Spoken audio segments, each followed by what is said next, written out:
Welcome back to Construction Secrets with me, David Windsor. As always, don't forget to like, subscribe, and share this YouTube channel with your friends. You can also head over to davidwindsor.com to get your free downloadable templates. Today, I want to talk to you about sales process. What kind of CRM process are you using? Are you using Excel spreadsheets? Are you using Google Calendar? If you're not keeping track of the people that you meet throughout the course of a year and putting them on your radar and calling them back if you don't hear from them, then you are not maximizing your sales channel. Sales comes down to a constant communication with the buyer, the client. If you're not constantly in the forefront of their mind, someone else will be, or someone else has a Google ad out there that reminds them that they should go with that contractor instead. If you've had an interview with a client and you haven't followed up with them since that interview and just said, well, I never heard from them again, and then I saw their house a year later being built by Joe Schmo Construction, well, shame on you. Joe Schmo probably called them. He had some kind of interaction, and maybe it came down to the better bid or something. But for the most part, if you don't keep a good pulse and communication with these potential prospects and clients, you are going to lose them. A lot of people are kick the can down the road a lot when it comes to building a house.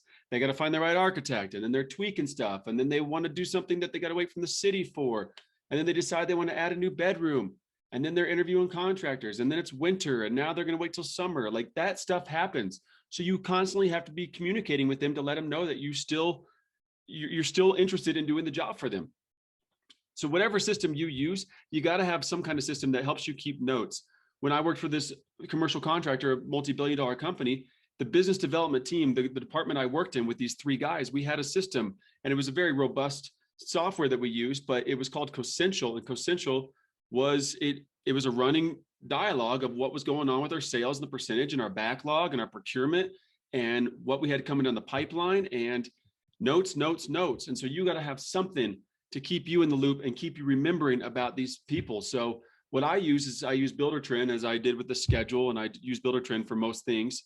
But what I do with the schedule, what I do with Buildertrend is there's a lead opportunity section in Buildertrend in sales. And I'm not an expert on this, but the top two of these people are, this is a good friend of mine, and this is a referral from a friend of mine. These two came from the realtor email that I sent out. I sent out a realtor email, and then I have an interview with these guys.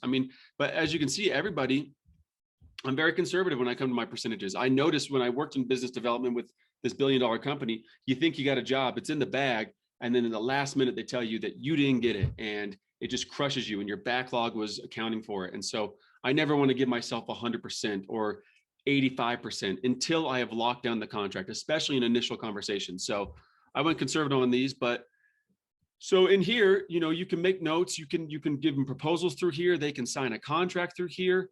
There's a lot of things you can do, but throughout the duration of the project, I put the notes. I put them in touch with an architect, and then I put them in, they're still waiting for an architect. I reached out again, and they're waiting for the design.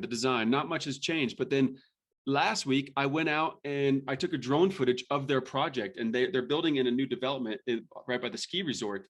And there's a lot of action going on there, a lot of townhomes, a lot of stuff going on. And so I went up and took a drone to give them, just a current update. They don't live in town, so they live in a different state. So I just gave them a little update and said, hey, here's a little cool drone, video for you on your project in a little progress, even though they're still waiting for architectural drawings.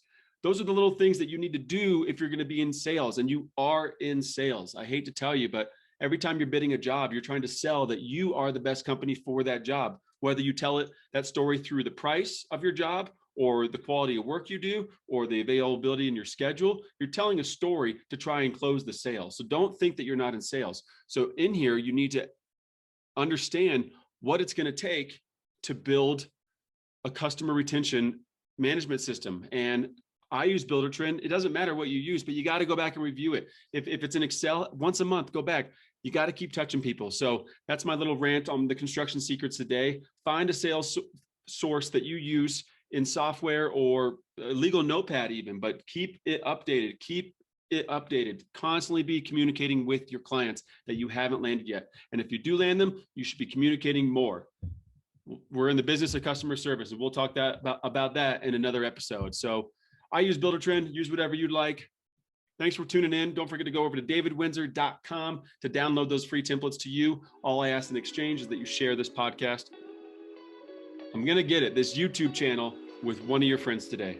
Have a good one. See you next time.